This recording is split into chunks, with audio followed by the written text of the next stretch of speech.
If you've ever left the doctors feeling deflated, that you've been dismissed or not listened to, fobbed off, then this is the video for you.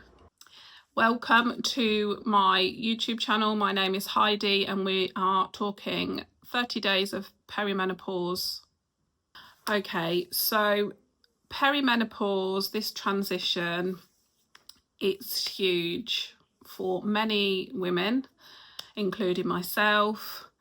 It's a massive thing that is happening to us and we do need to take it seriously, and it's important for us to have a life, a fulfilled life, where we feel like we can continue to be us, be ourselves, achieve what we want to achieve, be there for our family or our community, for our work. It's important to us that we show up well and happy and fulfilled. So perimenopause, for some of us, I think what I'm trying to say is that the transition needs to be managed and it needs to be understood so that we feel in control of our life. Because personally, that is something that I felt wasn't happening. I felt like I was spiraling out of control and just didn't understand. I thought I was depressed. I thought what you hear a lot of women say, you're just getting old, your body just is getting tired due to you getting older. But in my mind, I wasn't old and I certainly didn't want to be written off. So I made it a mission to find out what was wrong with me. After listening to a podcast with Davina McCall, the light bulb went on for me and I was like, yes, that is it. I'm 46 at the time. It was a good couple of years ago now, so maybe 44, maybe 43. I listened to that podcast and I knew that it was possible that the perimenopause was happening to me, and that's where my journey started. So this video is mainly around being prepared for when you go and visit the doctor.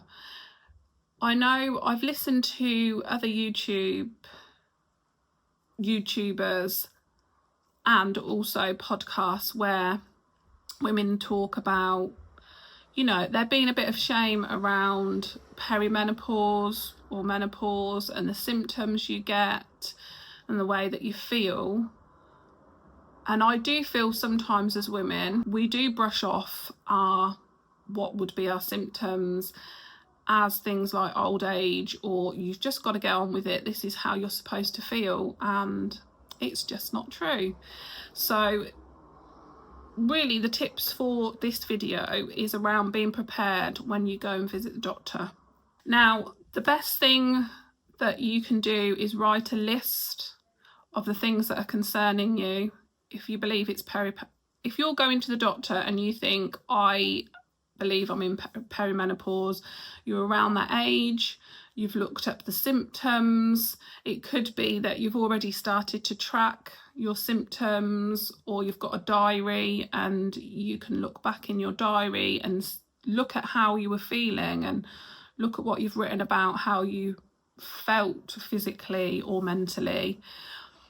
Write notes about it so that when you go to the doctor, my doctor appointments tend to be by phone to start with. They don't want to see you unless they feel they need to. You could, even as far as pictures go, they ask you to take a picture and upload it during an appointment on the phone. So don't be embarrassed about having a list or a list of questions, especially if you're going to be on a phone appointment. You can have the list next to you and you can just keep looking at it as you're talking, because sometimes it's easy to turn up at the doctors and depending on how their behaviour and body language is towards you, you don't necessarily feel comfortable giving all the information. So they are the main tips. If you've got a journal or a diary, look back at that, write a list of the things that you are concerned about, say that you think you may be in perimenopause. Absolutely, there's nothing wrong with that, because even if it isn't, they can do different tests, blood tests and things,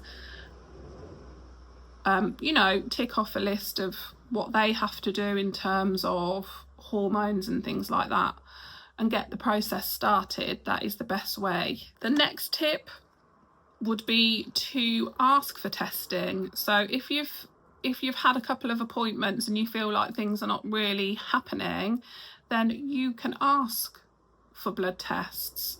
I know that you can ask for specific hormone testing. Now, my doctor personally basically said, because your hormones are fluctuating all the time, it is quite difficult to track all of your hormone levels, because they are up and down during perimenopause. They're not just declining, they might be up one day, down the next, all over the place.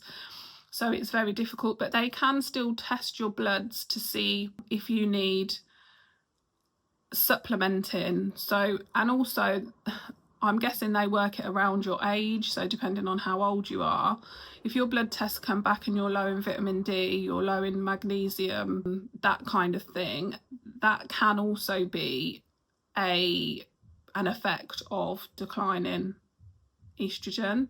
Now, my journey was quite a long one, and I have said in a previous video about the steps it took for me to actually end up with HRT, but I suffered from pretty heavy periods, and I was offered progesterone, the Mirena coil, and that's what I was given first. Perimenopause wasn't mentioned, although the doctor did say because of your age it is very common for women to go on progesterone coil to help with periods, whether it's a heavy flow, painful, that kind of thing. So that was suggested to me, but I also went through a process of having different blood tests. At one point my vitamin D level was like just ridiculously low, and they actually prescribed me like capsules to supplement what I was deficient in. I also had really bad migraines to the point where I had scans. I had a CAT scan, I also had an MRI scan, and this is like spread across a period of time, as in months and years. It wasn't all in, you know, compact into one little area of time. It was spread out. Oh, my cholesterol level was high on many occasions, and obviously the weight gain. So make sure you keep going back to the doctors. Make sure you take a list. And the best advice I could give you, going from my experience, is to track everything that's happening to you, whether you think it's a little thing or could be something else. Just track it, just write it down, and then over a period of time, if you're not feeling better or improved, then you know, right, it's time to go back and talk about this and try and get a bit further with it. Okay, so that goes ahead and finishes day 10. If you would like to comment below and let me know what your biggest challenges in conversations with your doctor have been, that would be great to get a conversation started around that. Don't forget to like, subscribe, hit the notification bell so you know when the next video is uploaded.